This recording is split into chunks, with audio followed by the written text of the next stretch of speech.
The number one job in America, the point of person, is someone who doesn't understand the people. Anybody that needs a test gets a test. They're there.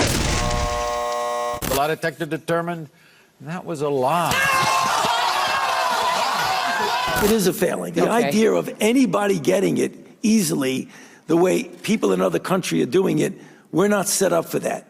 Do I think we should be? Yes, but we're not. The U.S. has surpassed 170,000 deaths from COVID and is closing in on 5.5 million cases. This time right now, with the President of the United States, it's at a bad time. Shut up and dribble. I see the disinfectant where it knocks it out. While we cannot change what comes out of that man's mouth, we can continue to alert the people that watch us, that listen to us, as this is not the way. The next time an athlete gets told to stay in their lane, the next time politicians or media folk alike demand sportsmen and women stay within the confines of their respective sports, the very next time, because it will indeed happen. He's un-American and he doesn't deserve to be in our country. All lives matter. That fans and even so-called never again fans who claim they quit years ago but continue watching because they have the intellect of a fire ant,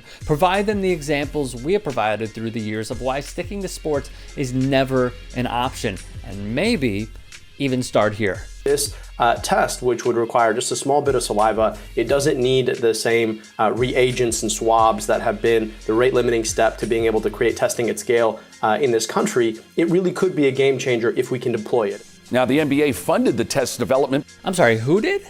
The NBA, its players, and the players' union? Wait a minute. I thought the president said. Some are very nasty, very, very nasty, and frankly, very dumb. Right. You know what's nasty and dumb?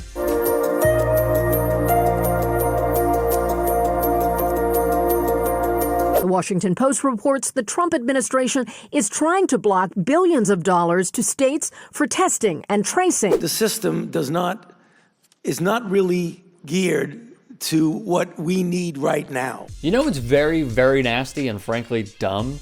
Firing the entire pandemic response team. Also blocking testing to aid re-election chances. Suppressing the numbers to give off a vibe of, hey, we got this, no need to fear, and lying to us all. Meanwhile, the sports league that draws Trump's ire is doing more than him and his failed presidency to combat the virus. The DFA granted an emergency authorization for the public to begin employing a saliva-based test expected to significantly increase the availability, turnaround time, and affordability of combating the coronavirus epidemic in the United States. Developed by Yale University and jointly funded by the NBA and NBA Players Association, the testing method was granted approval by the FDA on Saturday.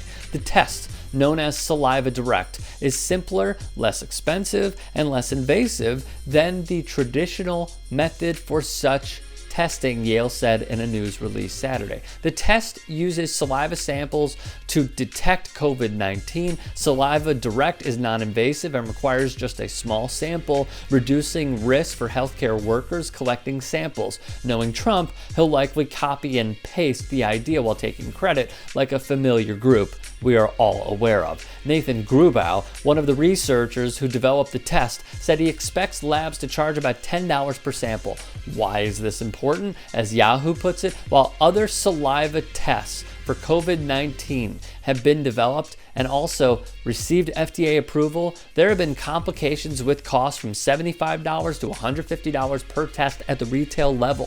Turnaround times have also been as long as 48 hours. Those are two significant hurdles that the Yale research was hoping to dramatically change. Their theory is if more Americans can be tested faster and more affordably, the ability to respond to positive tests while limiting exposure to others will be dramatically increased.